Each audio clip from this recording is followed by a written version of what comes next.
is the stuff you see in wars. And in many ways, that's exactly what is happening here. A battle between two factions of the Sinaloa Cartel. Mexico is at war, and that's only because of Ismael El Mayo Zambada's arrest back in July. Allegedly betrayed by El Chapo's sons, his capture ignited a brutal power struggle within the Sinaloa Cartel. Lives are being lost daily in a senseless war. This is El Mayo's brutal revenge plan for El Chapo, a senseless, inhumane plan that will see countless lives lost before it's over. A heavily armed column of state police rumbles through the streets of Culiacan in western Mexico. They're providing extra security around the latest crime scene here. This is current footage from western Mexico as of September 2024, and as journalists have noted, it looks like wartime. This type of weaponry and armor is the stuff you see in wars. And in many ways, that's exactly what is happening here. A battle between two factions of the Sinaloa Cartel. Many parts of Mexico have been unsafe because of the cartel wars for decades, but every now and then, violence skyrockets. And sadly, this is one of those times. The reason is simple. Tonight, after decades of evading authorities, two alleged leaders of Mexico's most brutal and powerful cartel are in U.S. custody. El Mayo's capture came as a surprise to many, given his reputation for evading law enforcement for decades. Unlike El Chapo, who had been arrested multiple times and made headlines with his dramatic prison escapes, El Mayo had managed to stay in the shadows, operating as the cartel's behind-the-scenes leader. His arrest in 2024 was a major coup for law enforcement, but it also exposed the deep fractures within the Sinaloa Cartel's leadership. El Mayo says, "I did not turn myself in and I did not come voluntarily to the United States." According to sources close to the investigation, Joaquin Guzman Lopez, one of El Chapo's sons, played a crucial role in facilitating El Mayo's arrest. In other words, Joaquin kidnapped or lured El Mayo into a plane to Texas, where he handed Mayo and surrendered himself to the U.S. authorities. Some reports even suggest that Ovidio Guzman Lopez, another of El Chapo's sons, may have been involved in the plot. Desde el 23 de julio pasado no se tiene ningún rastro ni noticia de Ovidio el Ratón, quien figuró como un líder importante de los menores del Cártel del Pacífico. Bueno, desde que cayó el señor del sombrero, alias el Ratón, estaría en un programa de protección de testigos en los Estados Unidos. Ovidio Guzman, aka El Raton, has been in the custody of U.S. authorities since September 2023. His arrest was a major blow in the fight against trafficking, but information has recently emerged indicating that Ovidio may have been included in the U.S. Witness Protection Program. This has sparked speculation about his true whereabouts, as the Federal Bureau of Prisons shows him as released, which has raised questions about possible deals with the U.S. government to reduce his sentence in exchange for key information about the Sinaloa Cartel. La página del Buró de Prisiones de Estados Unidos marcaba como liberado, y eso generó una suspicacia sobre si significaba que se había hecho un intercambio, si salía Ovidio y entraba El Mayo. This alleged betrayal by the Chapo's faction against El Mayo's group has ignited a powder keg of violence and retribution within the cartel. But before we go on, we must make something clear. Violence and betrayal between these factions is nothing new. Long-simmering tensions between Los Chapitos and El Mayo's faction were made worse over the years. One of the first such events was El Mayo's son testifying against El Chapo during his 2017 to 2019 trial. The botched arrest of Ovidio Guzman Lopez in 2017, known as El Culiacanazo, only deepened the rift, and years of mistrust erupted into open conflict. And when El Chapo was sentenced to life in prison without the possibility of parole in 2019, he had one thing to say: "You should be looking at El Mayo, not me. I've been his puppet all this time. He's the real leader of the Sinaloa." Well, his lawyers said something along those lines. You could argue this was a tactic designed to make Chapo look less guilty, but it just goes to show the animosity went years back, and the revenge only escalated. Fast forward to September 2024. More than 100 people are dead or missing in Mexico's western Sinaloa state since rival factions of the Sinaloa Cartel began clashing earlier this month. That, according to local authorities. The consequences of El Mayo's betrayal have been fast and brutal. In the weeks following El Mayo's arrest, more than a dozen people associated with both factions have been executed. On a dirt road lie the bodies of two men. They were found at daybreak. Why they were isn't known, but people are being murdered across Culiacan every day as this gang war intensifies. A lot of the crime scenes, the authorities tell us, have a message being sent. In this instance, the two bodies have got children's toys on top of them and they're wrapped in blankets. A local commented, "A toy car means he is a car robber. A dead toad is an informant, either for the police or the others. A sombrero or a pizza box or slice in the top of the body indicates the faction he belongs. Sombrero is a Mayo, and pizza box or slice is a Chapo faction member." Professor Laura Atuesta said such power vacuum wars are sadly normal in the criminal world. What one would expect is that when the overall leader of one of the factions is taken down, the rest will try to take advantage. This is the brutal reality happening today in Sinaloa, and it's easy to imagine how this doesn't just affect cartel members. The streets of Culiacan, the capital of Sinaloa State, and the cartel's stronghold have become a battleground. Residents live in fear, with many choosing to stay indoors rather than risk being caught in the crossfire. Residents have commented that now it's quieter than even at the height of the COVID pandemic. People are too terrified to go out. The streets of Culiacan are virtually deserted. These are main roads in the center of a big city. People are too scared to go out. It's as simple as that. And the war is unfortunately just getting started. People are bracing for years of terror and conflict. And all the indicators are, and everyone here believes, and the crime gang themselves tell us, that the war between the two factions is only just getting underway. This grim forecast highlights the cyclical nature of cartel violence, where vendettas can span generations and claim countless innocent lives in the process.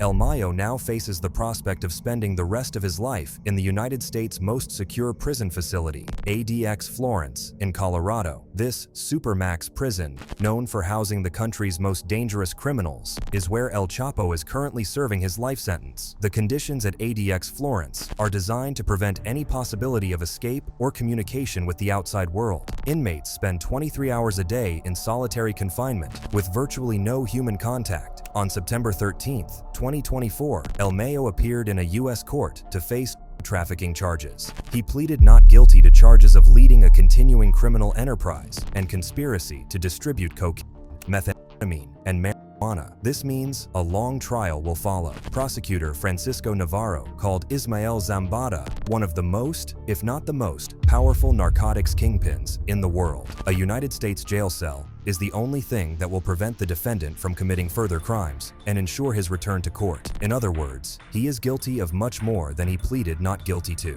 He will be convicted of murder, torture, and running one of the world's most powerful criminal organizations, so he won't ever see the light of day again, except from a tiny isolated jail cell, and he will never see El Chapo. He won't get his revenge in the obvious way. However, even from behind bars, El Mayo's influence will continue to fuel the conflict. His loyalists, feeling betrayed by the Chapitos, are likely to seek revenge. These are El Chapo and El Mayo's sons. It might sound like a gruesome Pokemon episode, with each lord using their minions against the other, except this is happening in real life, and the consequences are drastic.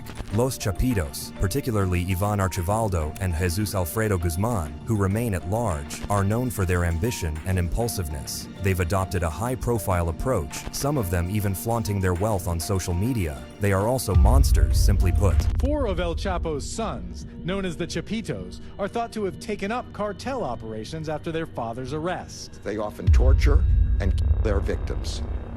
They have fed some of their victims, dead and alive, to tigers belonging to the Chapitos. In contrast, El Mayo raised his sons to maintain a low profile and avoid scandals. He groomed them from the ground up, starting as dealers and working their way up based on merit and paternal support. El Mayo's succession plan centered on his sons, with Vicente El Vicentillo Zambada Niebla initially seen as the heir apparent before his arrest and cooperation with U.S. authorities. Then, Ismael Zambada Siqueiros, aka Mayito Flaco, and Ismael Zambada Imperial, aka Mayito Gordo, were groomed as potential successors. Mayito Flaco, still at large and on the DEA's most wanted list, is considered the strongest contender to take over El Mayo's operations. The leadership styles and effectiveness of both Los Chapitos and Los Mayitos have been scrutinized and compared to their fathers. While Los Chapitos have a reputation for being more flamboyant, Los Mayitos have been trained to be more discreet and methodical in their operations. Professor Laura Atuesta said El Mayo's criminal governance is much stronger than that of Los Chapitos.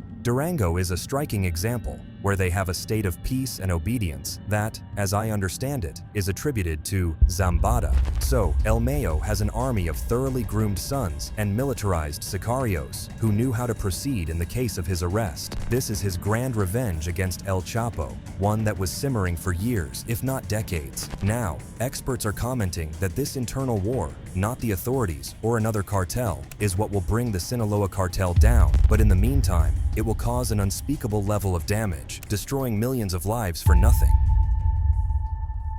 The internal strife within the Sinaloa Cartel is not just a power struggle, it's a stark illustration of the inherent instability and treachery that define the world of organized crime. The notion of honor among thieves is exposed as a myth, as even the closest allies and family members can turn on each other when power and profit are at stake. This is a mirror of cartel life in general. Far from the glamorized portrayal often seen in popular media, the reality is one of constant fear, betrayal, and violence. Those who rise to power in these organizations live with the constant threat of assassination or arrest, never knowing who they can truly trust. The effects of this cartel war extend far beyond the criminal underworld. Innocent civilians in Sinaloa and beyond are caught in the crossfire, living in fear of random violence. Local businesses suffer as people are afraid to leave their homes, and the region's economy takes a hit. The social fabric of communities is torn apart as the violence touches nearly every aspect of daily life. Whenever there are high-impact violent events and they are generalized in the city or in different parts of the state,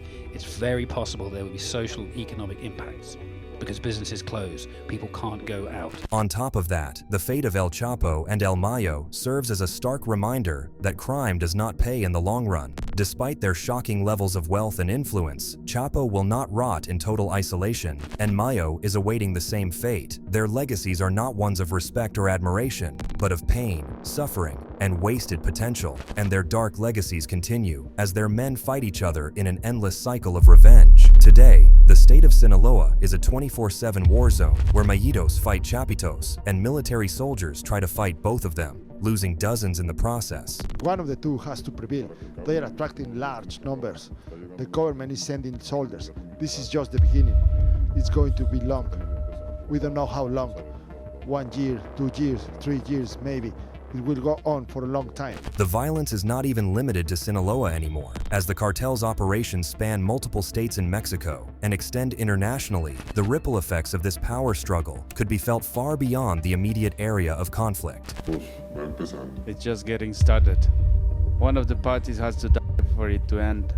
One of either side has to die. There has to be a winner. But it's not a duel, it's armies of thousands. It's hard to see how one faction will ever win. And while the Mexican military is trying to end the war, the outgoing Mexican president, who will give his seat to Claudia Sheinbaum in a few days, is blaming the US for the war. There's an agreement, and because of that agreement, which we still don't know the conditions for, the confrontation in Sinaloa that's taking place nowadays broke out. In other words, President, or soon-to-be ex-president, Andrés Obrador is claiming that the war is a direct result of US authorities striking a deal with Los Chapitos to capture El Mayo. As if that's not what authorities should do, arrest lords. US Ambassador Ken Salazar explained why he thinks this statement is outrageous. It is incomprehensible how the United States can be responsible for the massacres we see in different places. What is being seen in Sinaloa is not the fault of the United States. This just goes to show how big the ripple effect is. Political relations can be destroyed while El Mayo is trying to get his revenge and secure control of his cartel. As we look to the future, the fate of the Sinaloa Cartel remains uncertain. Some experts believe it will adapt and survive, albeit in a different form. Others predict a gradual decline as internal conflicts and external pressures take their toll. Regardless of the outcome, the human cost of this criminal enterprise will continue to be immense. Since El Mayo's arrest, bodies have been turning up on the streets of Culiacan. Men and women have gone missing, and countless others have been injured in intra-cartel violence. Schools in the region having to temporarily and randomly shut down due to the danger, along with some businesses and public transportation. Blood will flow in the streets of Culiacan for quite some time. Law enforcement sees an opportunity in this chaos, a chance to strike at the heart of the organization. But this strategy comes at a terrible cost. lost. Innocent civilians are caught in the crossfire, their lives shattered by a war they never chose. And despite these high-profile arrests, the trade continues. As long as demand persists, new criminals will always rise to meet it. Corruption runs deep, its tendrils reaching into the highest levels of government and society. This rot must be excised for any lasting change to take hold. In cartel-controlled territories, young people face a stark choice. The allure of fast money and power beckons from one side. On the other, a life of grinding poverty and limited opportunities. ¿Cuáles son sus nombres? Eric y Manuel. Eric y Manuel. ¿De dónde son originarios? De Reynosa, Tamaulipas. ¿Qué piensan hacer? Vamos a hacer del cartel del Golfo. El cartel del Golfo. ¿No quieres estudiar tú, joven? No, eso ya es para niños chiquitos. ¿No te importa el estudio? No, nada. We must do our best to show them cartel life is not glamorous. It's a one-way ticket to prison or an early grave. We need programs that expose the brutal truth of cartel existence, the constant fear, the betrayals, the destruction of families and communities. The media bears a heavy responsibility. Too often, lords are portrayed as anti-heroes, their lifestyles sensationalized for entertainment. This narrative needs to change. Responsible reporting should focus on the human toll of the trade, the grieving mothers, the addicted children, the terrorized communities. El Mayo's downfall lays bare the myth of honor among thieves. In the end, even the mightiest kingpin can be betrayed by those closest to him. This world of shifting alliances and backstabbing is no place for loyalty or true friendship. The tragedy of El Mayo's fall and his brutal revenge plan should serve as a wake-up call.